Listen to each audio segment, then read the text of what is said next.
He walked into the church like a man who had rehearsed respect down to the smallest detail.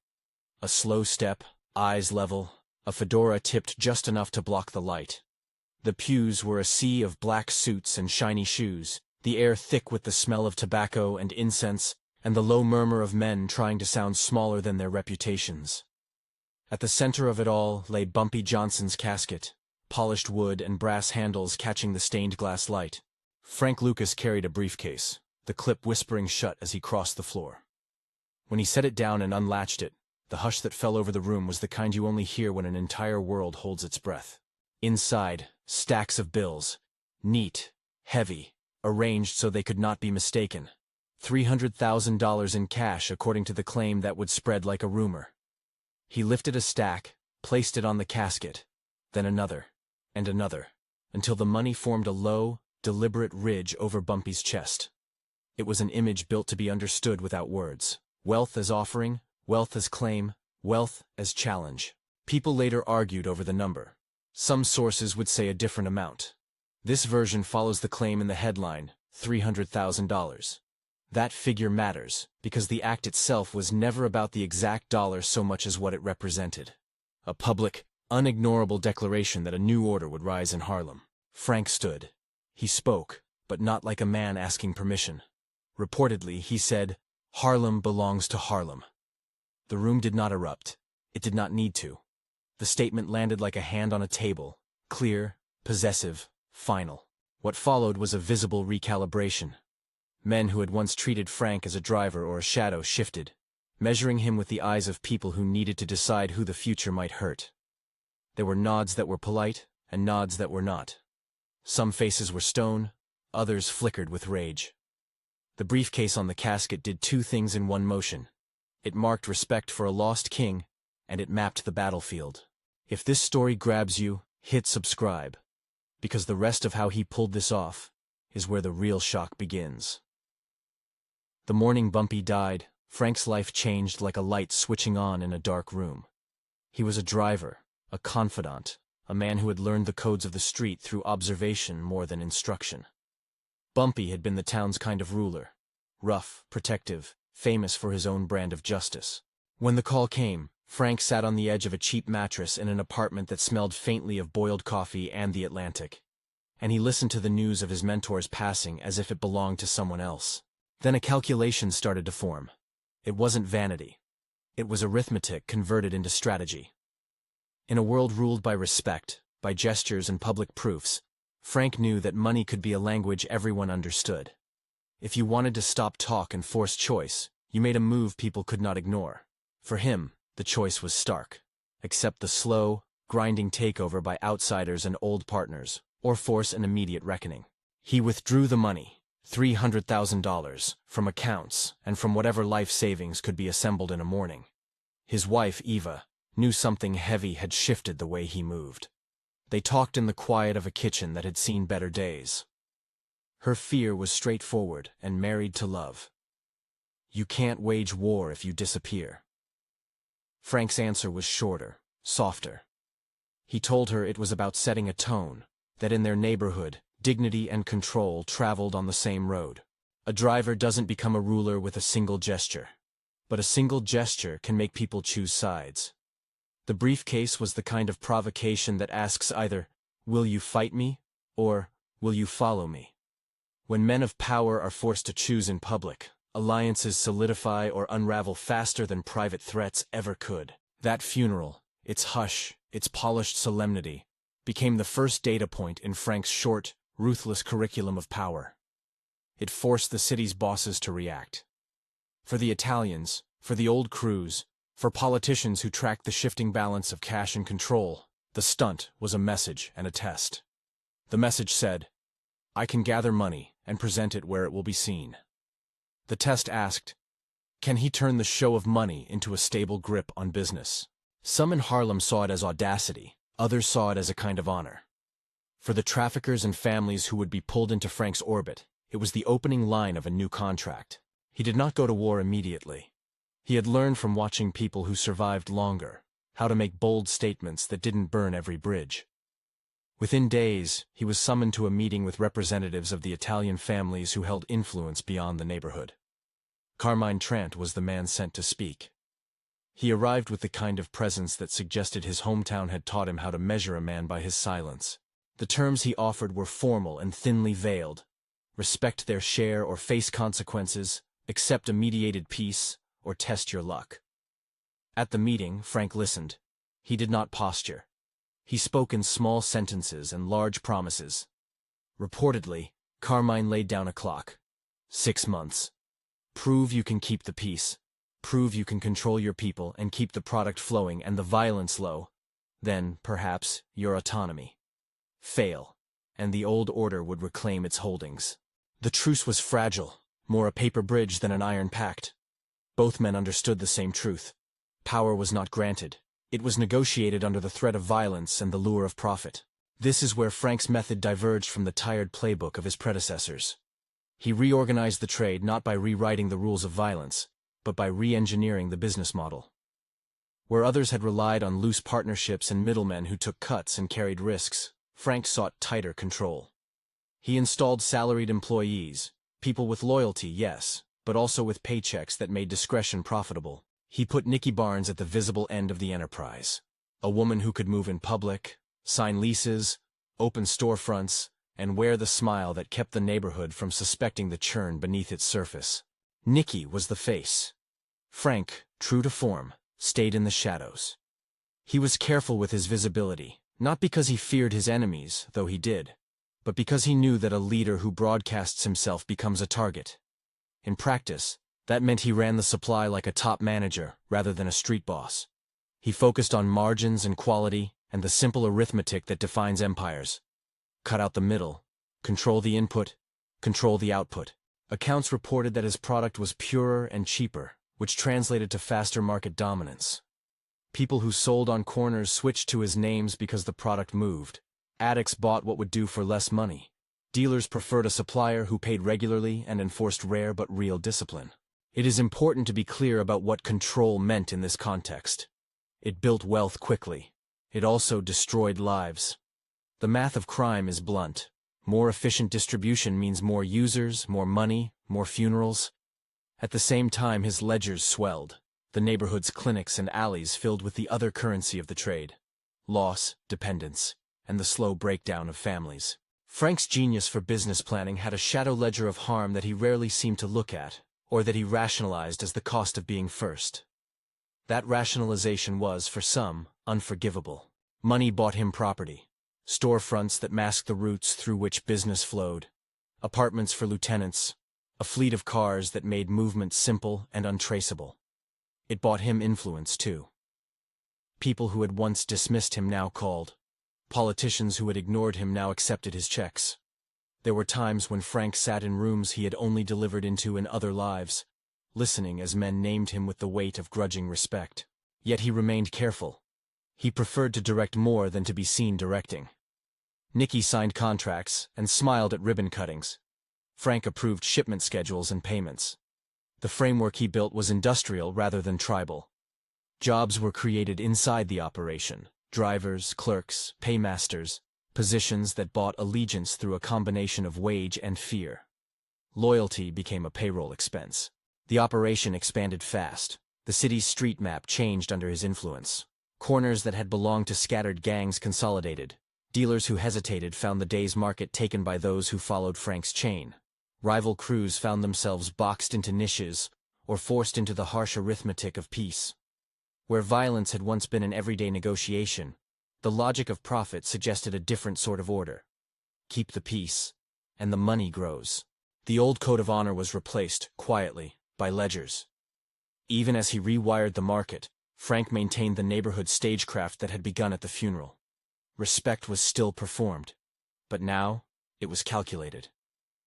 Public generosity was a currency of its own. Sponsorships, small charities, payments to families who had suffered losses, gestures that smoothed the terrain and made his leadership taste like legitimacy.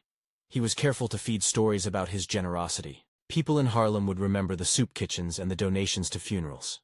They would remember that someone from the neighborhood had tried to build something that felt, on the surface, like protection. Still, there were lines he would not cross publicly. He made sure to be seen at churches and at neighborhood events where he could be photographed and applauded. Yet the trick was to show enough to be respected and not enough to be hunted. That balance is a difficult one to maintain when the kind of wealth Frank controlled invites scrutiny by design. This is the point at which strategy begins to resemble hubris. The gains were rapid and the network tight. Nicky's storefronts held up as respectable enterprises. Landlords accepted checks. The neighborhood watched a man who had once driven Bumpy's car now sitting at tables where decisions were made. He had bought himself 5 years, maybe 10, of unchallenged authority, if the political and criminal winds remained favorable. Power, though, does curious things to people. It demands audiences. It rewards displays. The same crowd that applauds a leader at a funeral will later notice when his face is in newspapers, when his cars park at events, when his hand appears on the arm of celebrities who pass through town. Frank knew this danger intellectually. He also felt the human itch to be seen, to be acknowledged not just by the people who worked for him, but by the city that had once overlooked him. The paradox is as old as influence. The quieter you can be while pulling strings, the longer your strings hold. Inside his inner circle, some celebrated the silence, others pushed for celebrations. There were men who believed that empire required visibility, that a king sometimes needed to wear his crown so subjects would defer. Frank balanced those voices with a pragmatism that mixed caution with timing. For now the plan was working. The profits justified the consolidation. Nicky was the perfect public instrument, glamorous enough to open doors, cold enough to enforce discipline. Yet even a well-oiled machine emits heat. Neighborhood mothers counted the bodies of sons who never came home. Community clinics filled with people who could not pay for help. Preachers who accepted Frank's donations nonetheless watched parishioners fall to the same product that fattened his ledgers. The contradiction fed resentment, complicated loyalties, and made enemies beyond the obvious ones. Sometimes the cost of maintaining order was the very social fabric that gave Frank his legitimacy. Behind closed doors, conversations took on a new tone. Politicians who had previously dabbled in deniability now accepted invitations to private dinners. Police, some of them, began to move in ways that suggested discretion in exchange for monetary relief. Corruption, where it had been an occasional lubricant, became systemic in places where Frank's operation extended its reach. And with influence comes expectation. As his money grew, so did the demands on it. From allies who wanted investment, from enforcers who wanted to be paid, from politicians who wanted protection for their reputations. Frank understood that the game required more than cash. It required narrative control. He financed stories about himself, the man from Harlem who rose by acuity, not brute force, the protector who understood the neighborhood's needs. Those narratives softened some corners of his operation, but they never erased the visible toll the business took on the community. In the span of a few years, the city's underground economy had changed. Where once power had been fragmented, it concentrated. Dealers who had resisted found their supplies drying up or their markets swallowed. Customers noticed the difference. A steadier product, lower prices, fewer skirmishes on street corners. To some, that translated into order and safety. To many others, it translated into more people addicted and more families fractured. The success story had a cost ledger Frank never made public. All the while, a small but growing list of men watched from the margins, federal investigators, local detectives, and a few honest cops who saw the pattern of wealth and suspicious movement and asked questions that Frank's cash could not buy. They noticed properties registered to shell names, business licenses that skirted scrutiny, and a pattern of payments that suggested a large, organized enterprise. But proving the link between a polished storefront, a smiling publicist, and the export of lethal drugs is a different kind of work than cataloging visible wealth. It takes time, focus, and an investigator willing to tie the fraying threads into an indictment. At home, Frank changed too. He bought his family comforts that had been long denied. Nicer clothes for Eva, a small house in Queens where she could visit and feel safer. He made investments that kept the money circulating. Legal and illegal means braided together. Those who knew him well would later say he loved his family fiercely, and that some of his decisions were attempts to shield them. Yet each protective move also drew them closer to the danger he cultivated. Still, in the early days of his control, that danger felt distant. an eventuality for other men, not for him.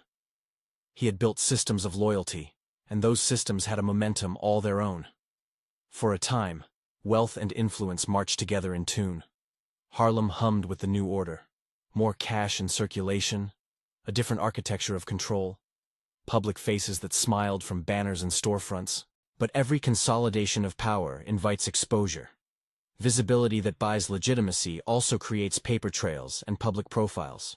Photographs, public appearances, philanthropic checks, they are useful for shaping image, but they are also evidentiary threads. Those who track the underworld notice how often a man's profile rises before trouble follows. It is, in a way, an old story. A man's demand to be seen often precedes his downfall. Fortune had given Frank a run of successes that looked almost inevitable to men who saw only the surface. He had rewritten the rules of his market, a driver who had laid claim to a throne by stacking cash on a coffin, and then building a machine that turned that dramatic claim into something approaching governance. Yet beneath the machine, fissures began to form. Allies whispered about money owed. Rivals sharpened their patience. Families felt the bite of losses that never made headlines.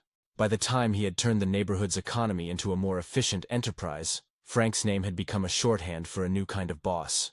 One who preferred accounting over allegory, who measured loyalty in paychecks and silence. The transformation was complete enough to be frightening. It was also precise enough to make enemies who were patient and methodical. The kind of enemies who would not answer fury with fury, but with paperwork, subpoenas, and the slow, steady light of surveillance. And so the years unfolded in a rhythm Frank hoped would continue. Money in, influence out. Pay the necessary men, keep the fronts clean, allow the faces to do their jobs.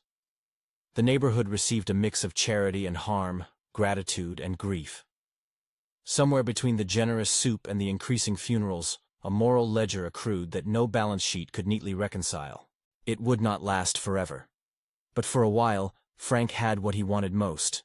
Control. He had bent the immediate future to his will, and he had constructed a world in which his judgment mattered. Men deferred to him in ways they had not when he was a driver.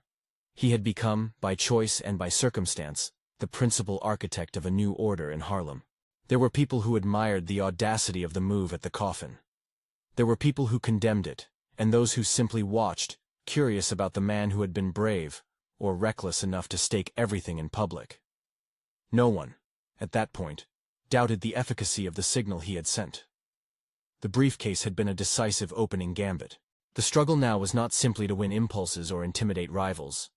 It was to make a profitable system endure in the face of law, loyalty shifts, and the unintended consequences of a business model that destroyed lives even as it filled ledgers. As Frank's name rose in private circles, so too did the attention of men whose job was to notice patterns the city would prefer ignored.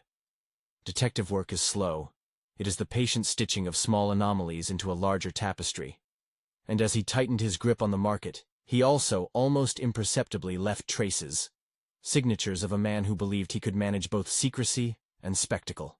The tale that began with cash on a casket had moved, by then, to the more mundane but far more consequential daily grind. Managing payrolls, vetting recruits, keeping a perfect face in public while a different ledger closed in the back. Those mechanics, boring, meticulous, infuriatingly practical, were the true engine of his empire. They were also the quietly vulnerable parts that a determined investigator could unravel if they found the right thread. For now, Harper Street and the avenues around it acknowledged Frank Lucas as an operator who had made good on a daring promise. Men who had once treated him as a shadow now measured their fortunes against his. The Italians, temporarily placated, watched to see whether his consolidation would cost them profit and patience. The neighborhood watched too, some with hope and some with dread. And Frank, who had once folded himself into the role of the driver who knows the streets, began to live inside a new identity. The architect of a business whose success would be measured in dollars and funerals alike. It was in that precarious space between confidence and exposure that the next decisions were made. Decisions that would either protect the structure he had built or expose it for what it was. Men like Frank made moves not just to expand profit, but to cement reputation. Reputation is stubborn. It resists revision. Once you are known for generosity and fear, for competence and cruelty, the world places you inside a box of expectations you cannot easily escape. So Frank kept building. He diversified his fronts, formalized payrolls, and tightened security around the people he trusted. He recruited more men into salaried positions and elevated public faces to distract from his hands. He invested in ostentation, an island of wealth amid a sea of want, while trying, in quieter moments, to remind himself that discretion remained his greatest asset. And yet, every public success is a little like a beacon. It attracts not only admirers but watchers. There are men who think in terms of reputations and photographs as evidence, who will keep records where others keep silence. They count signs like this: property transfers, sudden bank deposits, legal business filings with suspicious names. Those indicators, multiplied by curiosity and a prosecutorial will, become the scaffolding of an investigation. Frank had bought time. He had bought a lot of money, a lot of control, and a fragile kind of peace with other powerful players. What he had not bought was invisibility. The very trappings that proved his success were also the thin ice on which he now walked. The question that would follow, one that Frank would not answer for months, was whether his brilliance at running an illegal business could outpace the slow, inexorable work of those who make a living from scrutiny.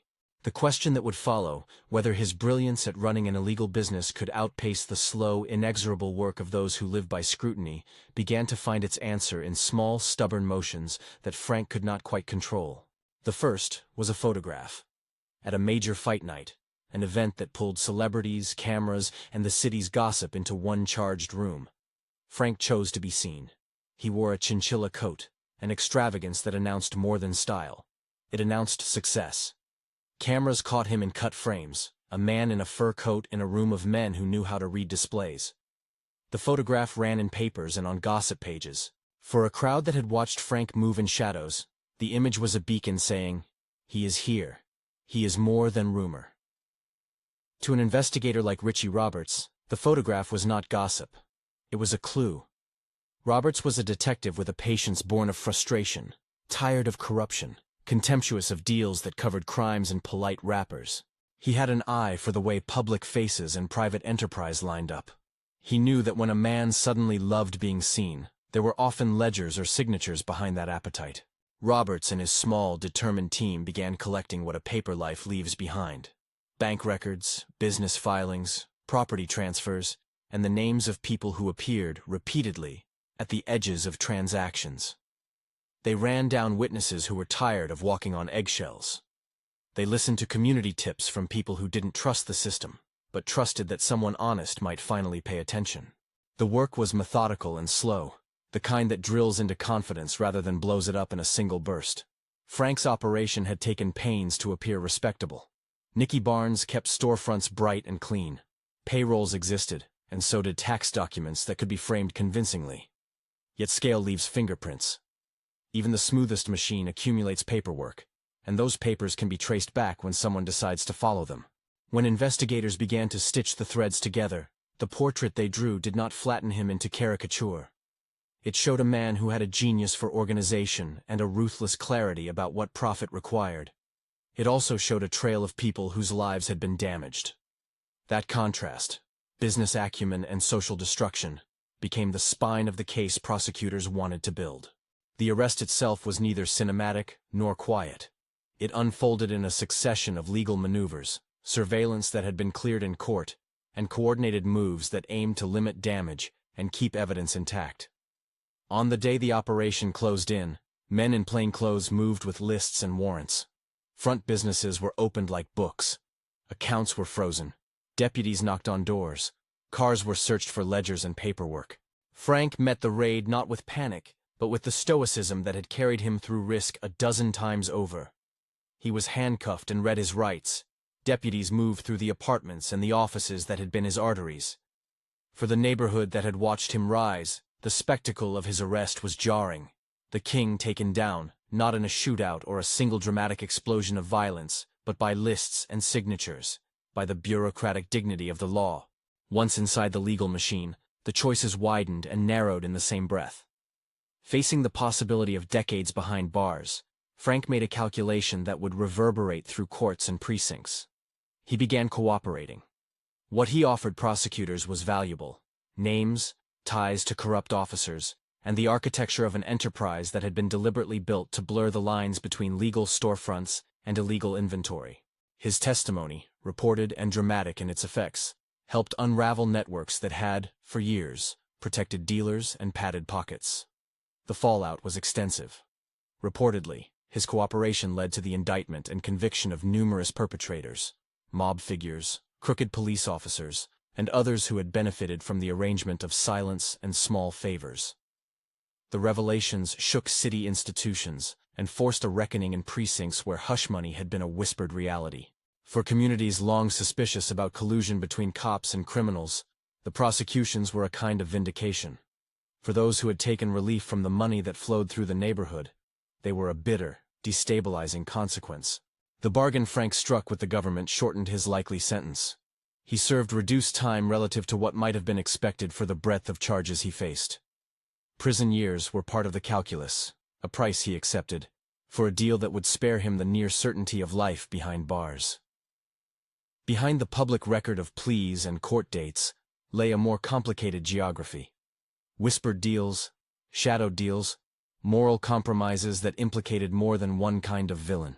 When he left prison, the man who returned had a different posture. The coat, the briefcase, the parade of cars belonged more to myth than to the man who walked quieter streets. He visited youth centers, spoke to groups about the cost of a life consumed by profit at the expense of people, and attempted, sometimes haltingly, to shape a different narrative for his later years. He consulted on cultural depictions of his life, including a high-profile film that both mythologized and simplified the man for audiences who had not lived through the neighborhood's hard math. To young people who met him, he was at times a cautionary exhibit, and at times a figure who had clearly understood economic systems most had not. Even so, public memory resisted a single definition. To some, Frank became the archetype of a self-made, if illicit, entrepreneur. He had seized an opening, exploited market logic, and built an empire. To others, he was an architect of pain, someone whose decisions exacerbated addiction and broke families. The film that immortalized parts of his story brought both veneration and critique. It polished the narrative, highlighted the drama, and in doing so, forced renewed debate in living rooms and classrooms about culpability, race, and the allure of power. There is no tidy moral in the arc that began with cash on a casket and ended with court filings. The practical outcomes are clearer: convictions, exposed corruption, and at least some measure of institutional reform where watchdogs took notice. The human outcomes are knotted: a neighborhood that had felt both his hand and the harm of his product, a wife who watched a husband move between love and danger, and families who never recovered from the losses the trade produced. In conversations after his release, Frank at times spoke in the language of justification, about respect, survival, and the need for people of Harlem to control their own destiny. At other times, his words were quieter, edged with regret. He acknowledged in interviews and public appearances that the business he ran cost people their lives and futures. He claimed sometimes that he had been trying to build something protective in the only terms the street understood. The listener was left to weigh those claims against the evidence of devastation left in the trade's wake. Nikki Barnes carried a different set of scars. As the public face, she had enjoyed the perks and the detachment that visibility brought. Her storefronts and leases were scrutinized in court, and her public life became a ledger of association that reporters followed closely. For some, she was a savvy operator who took risks. For others, she was a smiling front who hid a harder truth behind retail signs and ribbon cuttings. The complexity of her role, female, public, and essential to a man's shadow operation, became an inflection point in discussions about gender, agency, and culpability in criminal enterprises. Carmine Trant, the Italian representative who had once offered Frank his fragile time truce, watched the rise and fall with a patience born of an old-world logic. For the Italian families, Frank's ascent had been an irritation and a test. When the legal net closed, they felt both relief and loss. Relief that a rival would be diminished, and loss for the profits and influence they had once thought secure. Across the city, other players recalculated their positions. The balance of power shifted, not in neat lines but in messy reactions. New alliances, quieter deals, and a renewed attentiveness to how image and ledger could be weaponized or defended. The broader institutions, police departments, politicians, and civic leaders, faced scrutiny of their own. The prosecutions that followed Frank's cooperation forced shifts. Some officers were disciplined, some leaders were questioned, and a conversation about oversight took a louder tone. The revelations did not fix systemic problems overnight. Corruption is a resilient thing, and the structural conditions that allow it to flourish, poverty, weak oversight, and demand for illegal substances, did not vanish because a headline declared a king toppled. They did, however, produce a moment of outrage and some real policy attention that would later shape investigations and reforms. For Harlem, the narrative arc left long shadows. The immediate market Frank had engineered did change aspects of daily life. In some corners, there was less overt violence. In others, there was more addiction. The theater of respect he staged with stacks of cash on a coffin had been mirrored by a quieter, bureaucratic theater in courtrooms and depositions. The people who had cheered or cursed him at the funeral often found themselves occupying moods that mixed gratitude for some local improvements with grief for what had been lost. In the cultural record, Frank Lucas's story became shorthand for larger questions about black entrepreneurship, systemic inequality, and the ways marginalized communities sometimes seek power through illicit routes when legitimate ones are blocked. His life was turned into drama that simplified, then complicated, then simplified again. Each retelling asked audiences to decide, was this a tale of cunning resilience or a story of moral failure? The answer depended, inevitably, on where the listener had sat when the ledger was tallied. There is a hard lesson that runs through the whole arc. Public spectacle, whether at the funeral with that briefcase of $300,000 or at a noisy photographed event in a fur coat, wins a moment of history. It also draws attention. That attention can build myth, or it can build a case. For Frank, the line between the two was perilously thin. The move that secured his throne also marked him for those who would dismantle the very empire he had worked to assemble. When historians and critics look back, they sometimes describe the coffin scene as an investment, a symbolic purchase that bought him 5 years as king. That phrasing is both accurate and brutal. Money did buy him temporary authority, a reshaping of power, and the public proof that he had dared to claim more than anyone expected. But money also bought enemies, scrutiny, and the kinds of records that would be used against him in court. The cost, as the city felt, was paid by people who would never see a briefcase of cash, and whose losses could not be tallied in dollars alone. Frank's later years were quieter, but not uncontentious. He tried to keep a low profile, worked on mentoring programs, and met with community leaders who were skeptical of redemption stories that glossed over harm.